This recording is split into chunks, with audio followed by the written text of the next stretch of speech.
नमस्कार दोस्तों, कैसे हो आप सभी लोग। आशा है कि आप सभी लोग अच्छे होंगे। आज बहुत दिन बाद जो है फिर से अपनी ये लाइफ जर्नी स्टार्ट कर रहा हूँ, क्योंकि मेरे फादर की डेथ हो गया सितंबर में, जिसकी वजह से मुझे सारी चीज़ें स्थगित कर देनी पड़ी, रोक देनी पड़ी, अपनी लाइफ को ख़त्म करके बैठ जाना पड़ा। लेकिन फिर भी दिमाग में आया कि क्यों ना अपनी लाइफ खत्म की गई है तो इसको फिर से बनाया जाए और दूसरों के भविष्य को भी सुधारा जाए। तो इसी के साथ आज फिर से लगभग 4-5 महीने बाद मैं आप सभी लोगों के बीच में फिर से यूट्यूब पर आ गया हूँ और बच्चों को पढ़ाने के लिए मैं फिर से एक बार अपने उसी अंदाज में, उसी हौसले के साथ पहुँच चुका हूँ अपने ही इंस्टीट्यूट के नाम से, अपने ही उसी यूट्यूब चैनल के नाम से। और आप लोगों से बस इतना ही निवेदन है कि अगर आपको वीडियो पसंद आएगी तो हमारे चैनल को सब्सक्राइब, लाइक, शेयर और उसमें वीडियो कैसा लगा ये कमेंट जरूर कीजिएगा। तो चलिए शुरू करते हैं आज के इस मोस्ट इम्पॉर्टेंट टॉपिक को लेकर। जहाँ कहीं भी देखते हैं हम आज के ज़माने में कि बुकें जाती हैं मात्र 30 दिनों में इंग्लिश सीखो, इंग्लिश स्पीकिंग कोर्स के लिए आप 30 दिन में इंग्लिश सीख सकते हो। तो हमको ये बताओ, बिना टारगेट के आप इंग्लिश थोड़ी ना सीख सकते हो। आप जब तक जो है उस बुक को खरीद के ला के पढ़ोगे नहीं, रेगुलर उसकी तैयारी नहीं करोगे, उसको याद नहीं करोगे, उसको राइट नहीं करोगे, अपना नोट्स नहीं बनाओगे, तब तक इंग्लिश सीखना बेहद ही मुश्किल है। और आज के ज़माने में जहाँ आप जाते हैं आपसे ज़्यादातर इंग्लिश में ही बातें होती हैं। ज़्यादातर इंग्लिश सीखने के लिए लोग प्रेरित करते हैं कि बाबू आप इंग्लिश सीख पाते हो कि नहीं। अक्सर लोग क्या करते हैं, अपने जॉब से हाथ धो बैठते हैं, किसकी कमी से, सिर्फ इंग्लिश की कमी से, कि I can not speak in English, मैं इंग्लिश नहीं बोल सकता हूँ इसकी वजह से। तो उन सारे सपनों को साकार करने के लिए मैं टीचिंग बाय हिमांशु सर फिर से आ गया हूँ और अब की बार का पूरा टॉपिक बेसिक से उठा के पढ़ाऊंगा आप सभी लोगों को इंग्लिश स्पीकिंग कोर्स, जो कि हमारा टारगेट 30 दिनों में नहीं बल्कि 45 दिनों में है, लेकिन पूरा बेसिक से लेकर और पर्वत की ऊंचाई तक पहुंचाने का काम हम करेंगे आपके साथ। तो देखिए, ये है आज का टॉपिक जो कि बेहद ही इम्पॉर्टेंट है, जो कि देखिए समझने की कोशिश कीजिएगा सबसे शुरुआत से, बेसिक से। आज जब भी आप इंग्लिश की बातें आती हैं पीछे हटने लगते हैं, कहीं बात बोलने की बात आए, एक दूसरे को जो है समझाने की बात आए, तो तुरंत वहाँ आप इंग्लिश को लेकर पीछे हट जाते हैं। लेकिन हम चाहते हैं आप इंग्लिश को लेकर पीछे ना हटके उनसे आंख में आंख डाल के बात कीजिए। और यही सोच रखते हुए मैं आप सभी लोगों के बीच में ये टॉपिक लेकर आया हूँ, बेसिक इंग्लिश स्पीकिंग कोर्स। यानी कि बेसिक इंग्लिश स्पीकिंग कोर्स में आप सभी लोगों को एक सिरे से, यानी कि जो एक निम्न सिरा, नीचे का सिरा उठा के वहां से धीरे धीरे धीरे धीरे 45 दिनों में मात्र मैं आप सभी लोगों के बीच में पूरा कोर्स खत्म करके और आप सभी लोगों को जो है ये संभावना देता हूं कि मात्र 45 दिनों में आप बेहतर तरीके से इंग्लिश बोलना सीख जाएंगे। और मैं इसी के जो है साथ आज आपका ये क्लास शुरू करने जा रहा हूं। और देखो, अब चाहे आपके घर का बच्चा हो, चाहे आप स्वयं हो, कहीं पर भी जाते हैं तो इसकी ज़रूरत पड़ती है। तो टाइम ना लेते हुए मैं आज के क्लास को स्टार्ट कर रहा हूँ, इस टॉपिक को स्टार्ट कर रहा हूँ। देखिए, कभी भी बात आएगी इंग्लिश की तो सबसे पहले जो होता है एक छोटी सी बच्चे को सिखाया जाता है, तो वहाँ पर भी जो है अल्फाबेट से स्टार्ट किया जाता है, अल्फाबेट से स्टार्ट किया जाता है, ताकि वह बच्चा जो है एक छोटे से सिरे से एक एक अक्षर को मिला के सीख सके और आगे बढ़ सके। तो चलिए शुरू करते हैं। अल्फाबेट, अल्फाबेट जो है इसे इसमें क्या क्या चीजें होती हैं, क्या होती हैं, एक एलकेजी के बच्चे को भी पता होगा। देखिए इसमें A to Z यानी कि ABCD ये सारी चीजें होती हैं, और इतना टाइम नहीं है कि हम पूरा ले सकें, ठीक। तो हम आपको समझाने की कोशिश करेंगे कि आप छोटे छोटे सिरे से ABCD से लेकर और तुरंत एक दूसरे से बातचीत करने तक की बातें हम आपको बताएंगे। और देखिए ये है आपका A to Z। A to Z में होते हैं 3 चीजें जो कॉमन होते हैं, हमेशा पूछे जाते हैं। पहला आपका A to Z में आता है लेटर। क्या आता है? लेटर। मेरे प्यारे दोस्तों, जब भी लेटर की बात की जाएगी, लेटर को हिंदी में कहा जाता है अक्षर। और आप सभी लोगों को पता होगा कि A to Z में कौन कौन से अक्षर होते हैं। जो A से लेकर Z तक है वही अक्षर है, ठीक। अब देखो दूसरी बात की जाए तो इसमें आपको 3 चीजें समझनी है, एक लेटर, एक वावेल और एक कॉन्सोनेंट। लेटर आपका हो गया, लेटर मींस होता है अक्षर। फिर आता है वावेल। वावेल की बात कर ली जाए तो वावेल आपके होते हैं 5 वावेल्स, ठीक। वावेल्स को हिंदी में क्या कहा जाता है? स्वर। वावेल को हिंदी में स्वर कहा जाता है। और फिर बात कर ली जाए तो कॉन्सोनेंट की। क्या है? कॉन्सोनेंट।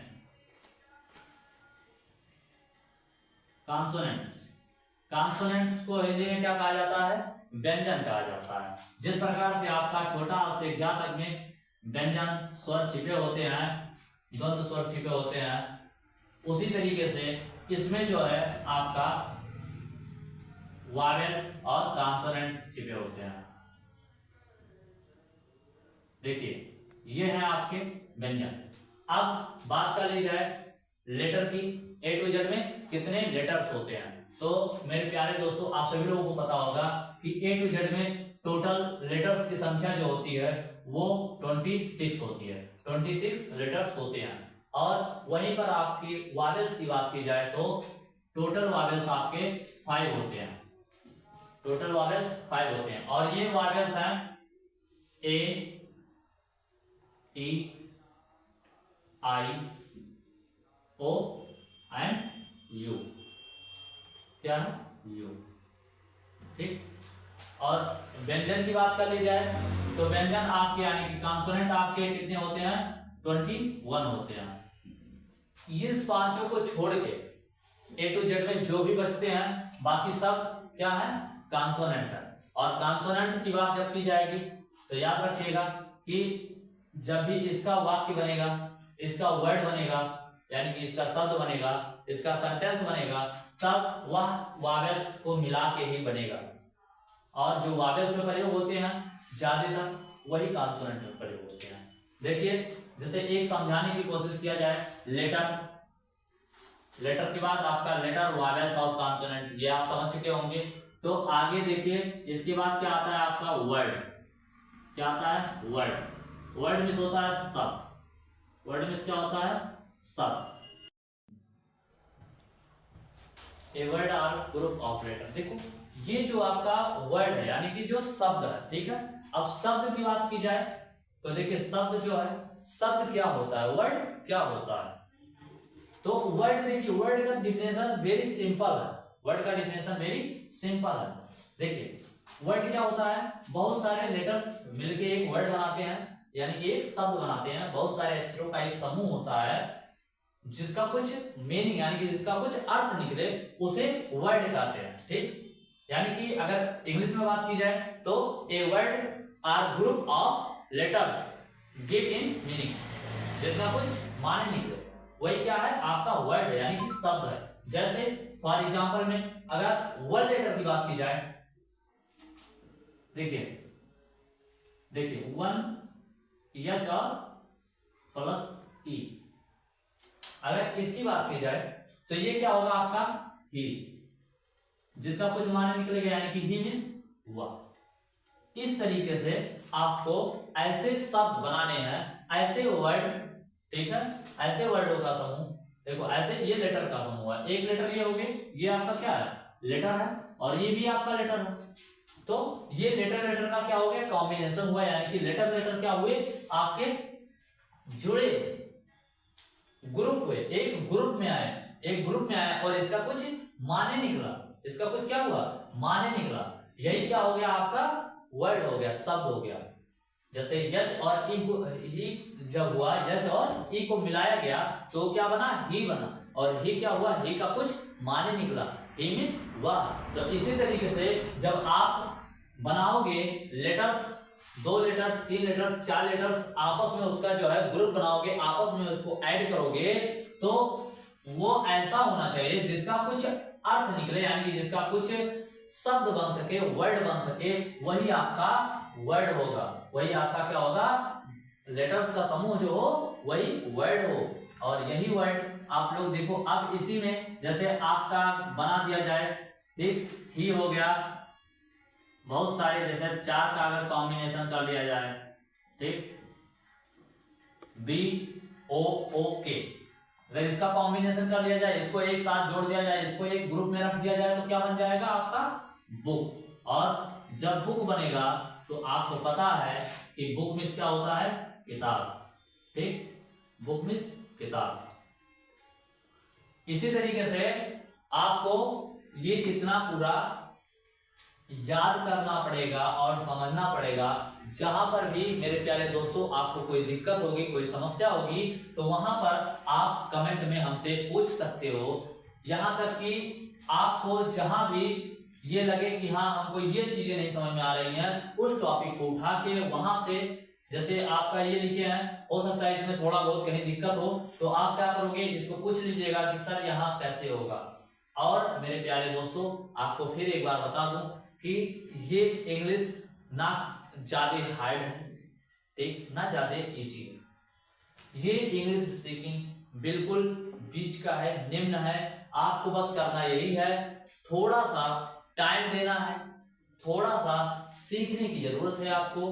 बस इसके साथ साथ आप एक टारगेट बनाइए, एक आपका नोट्स तैयार कीजिए आप, और उस नोट्स में आप जो है पर डे एक टारगेट बनाइए आप, और कि हम पर डे जो है ये टारगेट पूरा करेंगे।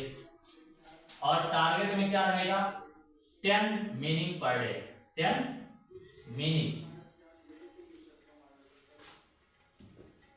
पर डे, ठीक, 10 मीनिंग पर डे।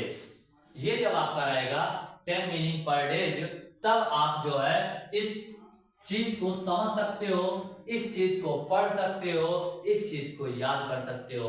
और एक चीज और बता दूं कि आप लोग इंग्लिश स्पीकिंग कोर्स सीखने के लिए, पढ़ने के लिए हमेशा याद रखिएगा कि नोट्स जो तैयार कीजिए खुद से बनाइए, एक टाइम टेबल बनाइए जिसके अनुसार आपको पढ़ाई करनी है।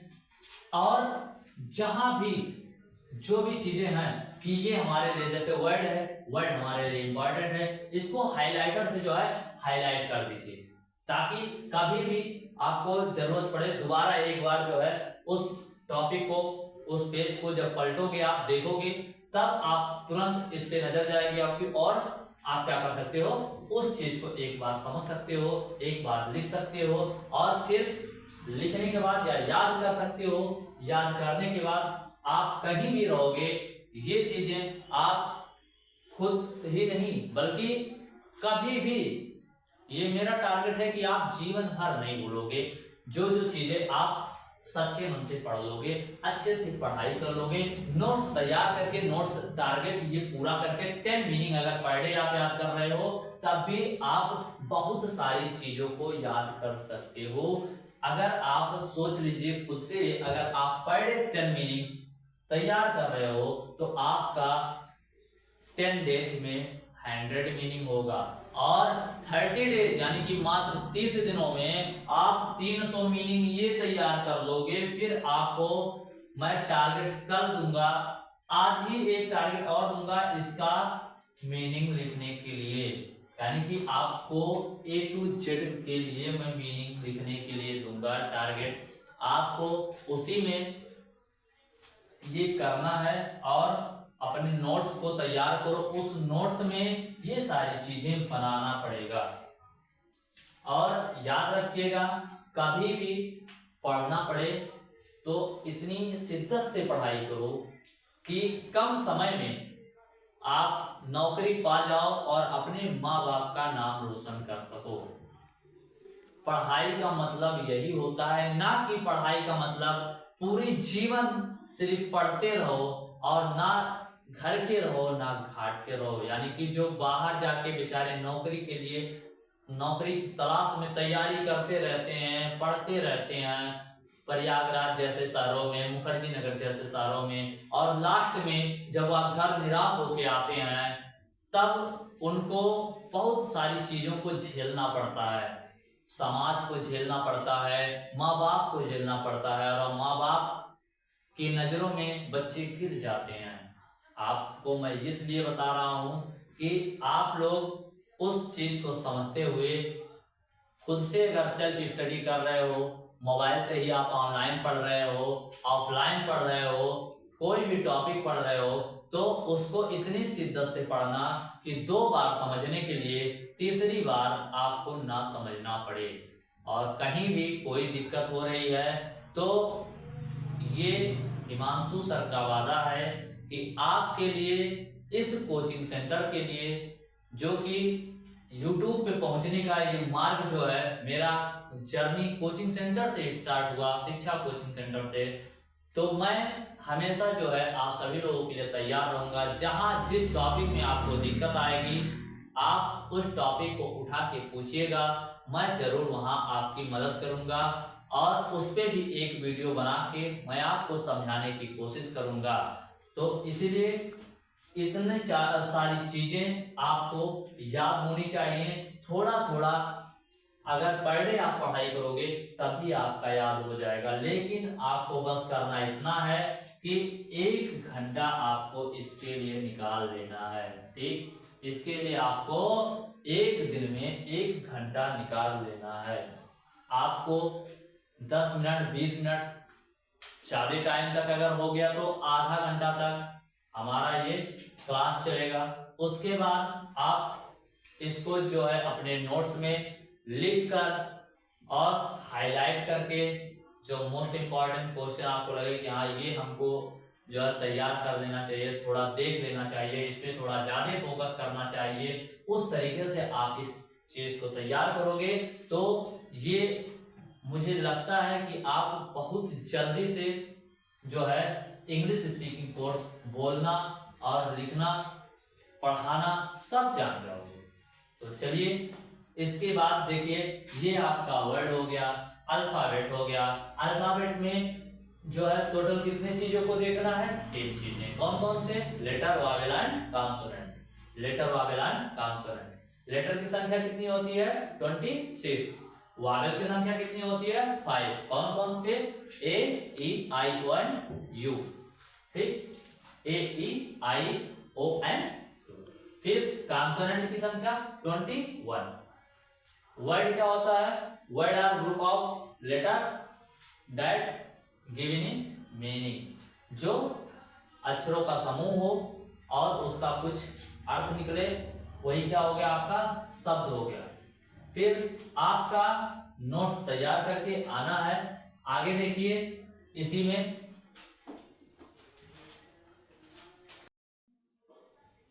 तो देखिए ये कुछ मीनिंग्स हैं, ठीक है, जो आपको नोट करने हैं अपने नोटबुक में। ये थोड़ा इंपॉर्टेंट मीनिंग इसलिए लिखवाया हूँ क्योंकि ये हर जगह प्रयोग होते हैं।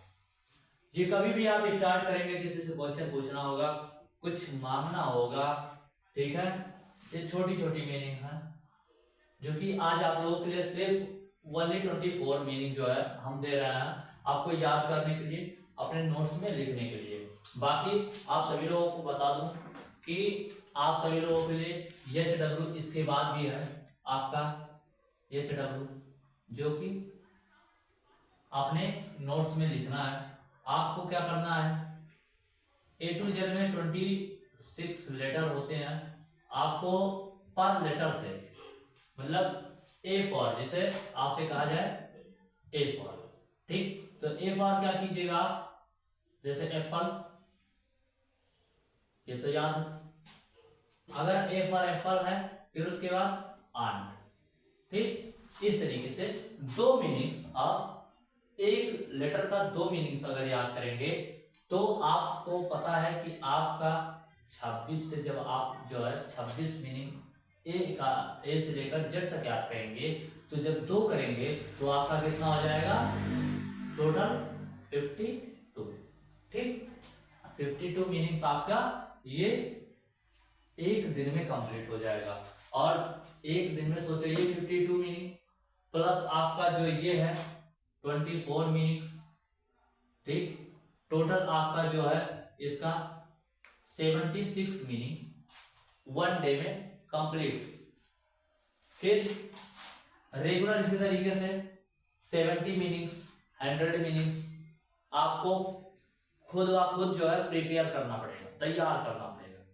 थोड़ा याद रखिएगा, इंग्लिश स्पीकिंग कोर्स सीखने के लिए, इंग्लिश टू इंग्लिश बात करने के लिए, एक दूसरे से जो है बात बोलने के लिए, ये थोड़ा कष्ट तो करना ही पड़ेगा, थोड़ा याद तो करना ही पड़ेगा, नोट्स बनाना ही पड़ेगा, पढ़ाई करना ही पड़ेगा, टाइम निकालना ही पड़ेगा, 1 घंटे ही सही मगर निकालना तो पड़ेगा।